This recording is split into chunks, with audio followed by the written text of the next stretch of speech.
కొన్నిసార్లు మన అంతటా మనమే తలుపులు మూసుకుంటాం.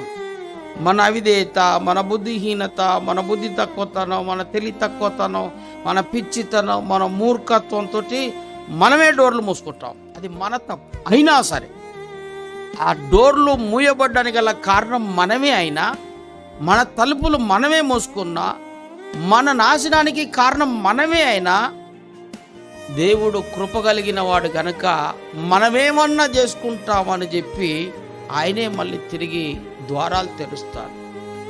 ఎందుకంటే తన రక్తమిచ్చి ప్రాణమిచ్చి మనల్ని కొనుక్కున్నాడు. విలువైనటువంటి వారమని, జగత్తు పునాది వేయబడక ముందే మనల్ని దేవుడు ఏర్పరచుకున్నాడు. తన స్వరక్తమిచ్చి మనల్ని కొనుక్కున్నాడు గనుక అంత సామాన్యంగా, అంత ఈజీగా మనల్ని దేవుడు అపవాదికి, సాతానికి అప్పగించడు.